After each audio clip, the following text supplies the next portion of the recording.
Well, hi everyone. This is Murray Stewart, and this is episode 776.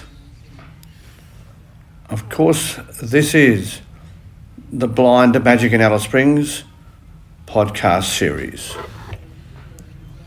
I'm talking quietly because what I'm about to speak about in a small town is very contentious. It concerns the current inquest into the death of Kumanjai Walker at Uindamu. And as I said, it's very contentious in the town of Alice Springs. So the person who allegedly pulled the trigger was the then police officer Zachary Rolfe, who was then acquitted of his murder. And now he is before the stand in the coronial inquest. He appears to have been given some rather interesting advice, as yesterday in evidence he literally tipped the bucket on some of his former Alice Springs colleagues and some high-ranking police officers. So I guess to highlight some of his commentary, he has spoken about the Todd Tavern. It is a local hotel here in Alice Springs, and in the front bar between 10 and 2, it is open exclusively for Aboriginal people. He indicated that some in the police force refer to the front bar as being the animal bar. All right, so I'm here to tell you that locally, the general populace refer to it as the front bar. But yes, there is, from time to time, some who do refer it under their hands as the animal bar. It's not so much, in my experience, a comment of a racial nature. It's more about the culture within the front bar. It seems obvious to the town that the owners want to exploit Aboriginal people,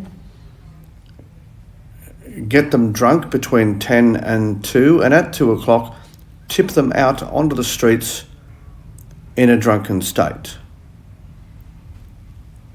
This for a long time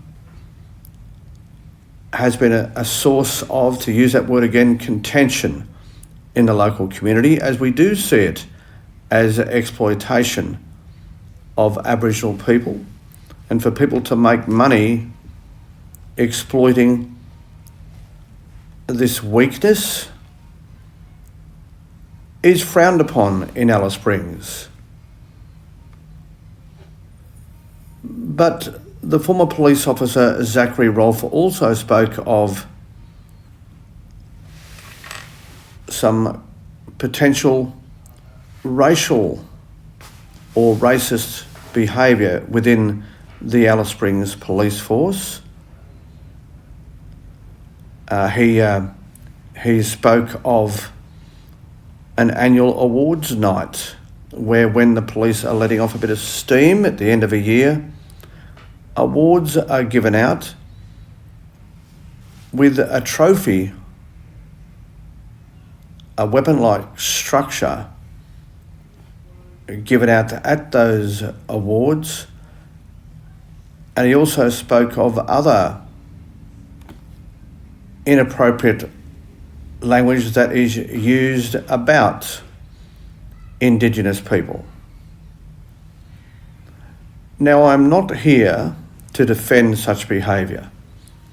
such behaviour in any work context, directly or indirectly, is unacceptable. Anyone knows that.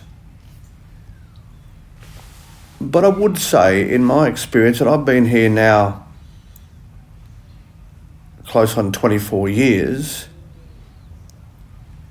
I know many police officers in Alice Springs,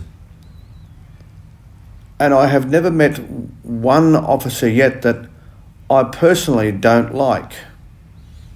They all seem to be good men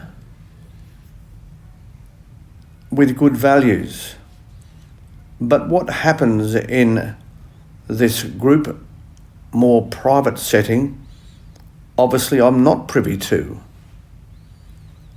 But it does sound concerning. I'm not sure how this is going to play out, because Zachary Rolfe has enjoyed the support, as I understand it, from many in the police force. So he obviously, however, has been given advice on this occasion to tip the bucket on this perceived culture in an effort to wash himself clean of the allegation of murder in relation to Mr. Walker. As I said, he has been acquitted of that crime, but it hasn't stopped the chattering classes from drawing their own conclusions as to what did or did not occur. It will be interesting to see how this plays out, because, as I said, he has enjoyed the support of police officers, at least those that I know on the street, strongly supporting him. But now that this angle has emerged in his defence, who knows where this is going to go? Yeah, very, very interesting. Very interesting. What I would say is, when you are a police officer, sometimes you do have to make split-second decisions, particularly when confronted with an angry man who has a weapon. And this is where the training comes in, you would hope. I wasn't there, so I cannot, in any way, shape or form, draw a conclusion as to what happened. But I would say, if I was in that position, I would certainly hope that my training would allow me to make a decision which would see everyone hopefully getting out of the situation alive. The fact that this hasn't happened on this occasion, one can only guess as to what unfolded.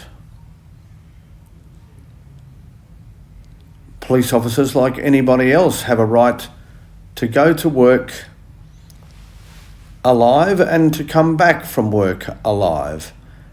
I guess if they do feel threatened, or they feel that a fellow officer is threatened, then things become very compromised and complicated in such circumstances.